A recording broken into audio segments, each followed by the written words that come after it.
Assalamualaikum warahmatullahi wabarakatuh. Baik, di sini saya Alfian dari Kilpon Pratama ingin menjelaskan analisis berita palsu menggunakan metode brute force pada media sosial Facebook. Perkembangan dunia IT dan informasi selain membawa dampak positif, ternyata juga membawa dampak negatif terhadap tingkah laku masyarakat. Salah satu contoh negatif yang meresahkan belakangan ini adalah munculnya berita-berita palsu. Sebagai pengguna media sosial dan juga masyarakat, hal ini sangat ditentang oleh banyak kalangan karena sangat meresahkan.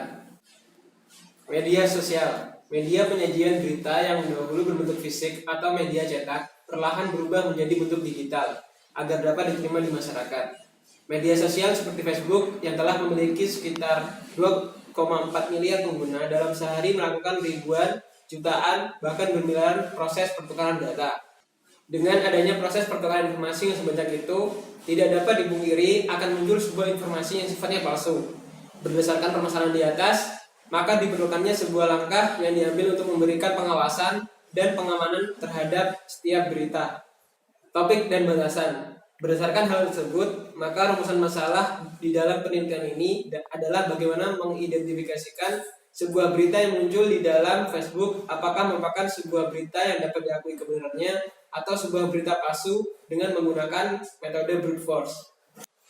Studi terkait brute force. Brute force merupakan suatu pendekatan yang dilakukan secara langsung untuk memecahkan suatu masalah. Biasanya didasarkan pada pernyataan masalah dan definisi konsep yang dilibatkan. Algoritma brute force memecahkan masalah dengan sangat sederhana, langsung dengan cara yang jelas. HTML, Hypertext Markup Language, merupakan suatu bahasa yang digunakan untuk membangun sebuah situs web, namun bukan bagian dari bahasa pemrograman. Media sosial sendiri, khususnya Facebook, dibangun di atas HTML, dan bagian-bagian tulisan dari Facebook sendiri dapat dipilah berdasarkan tag atau elemen dari HTML. Sosial media Facebook. Facebook merupakan sebuah media sosial dan jaringan sosial berbasis daring yang didirikan oleh Mark Zuckerberg dengan beberapa koleganya yang kuliah di Universitas Harvard pada saat itu. Dibangun dengan niat awal sebagai media komunikasi mahasiswa dan mahasiswi Universitas Harvard, namun dengan berjalannya waktu diperluas aksesnya hingga seluruh tingkat akademis di area dunia dan akhirnya diperlebar untuk seluruh dunia. Sistem yang dibangun pertama yaitu collecting data. Collecting data merupakan proses untuk mendapatkan dataset dari halaman Facebook.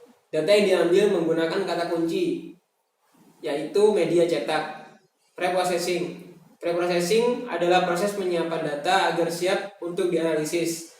Preprocessing ini dilakukan karena dataset yang kita ambil tidak sepenuhnya terisi penuh. Setelah dilakukan preprocessing, selanjutnya dilanjutkan dengan tahap proses brute force. Pada proses ini dilakukan pembacaan seluruh data yang tersedia, di mana untuk setiap data yang tersedia dilakukan proses pembandingan antara satu dengan yang lain. Proses menganalisa setiap berita atau data dilakukan oleh program yang berjalan. Selanjutnya, identifikasi. Dilakukan identifikasi hasil dari proses pembacaan semua data yang telah dilakukan menggunakan metode brute force. Proses mengecek apakah berita tersebut merupakan berita palsu atau memang berita asli yang dibuat oleh media dengan sumber yang terpercaya. Berikutnya analisis.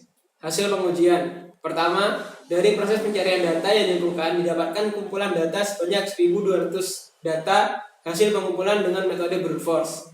Data yang dikumpulkan 78% merupakan suatu berita ataupun narasi yang diciptakan oleh kelompok golongan, dan untuk 22% lainnya merupakan sebuah berita yang merupakan clickbait. Analisis hasil pengujian mendapatkan nilai kemiripan antar data mencapai 0,76, yang berarti ada sebanyak 1.000 data yang diasumsikan merupakan data palsu atau berita palsu. Kesimpulan bahwa pencarian berita hoax atau palsu dapat dilakukan dengan metode brute force. Namun ada kekurangan dalam penggunaan metode brute force yang mana membutuhkan waktu yang lama dan membutuhkan penyimpanan yang besar.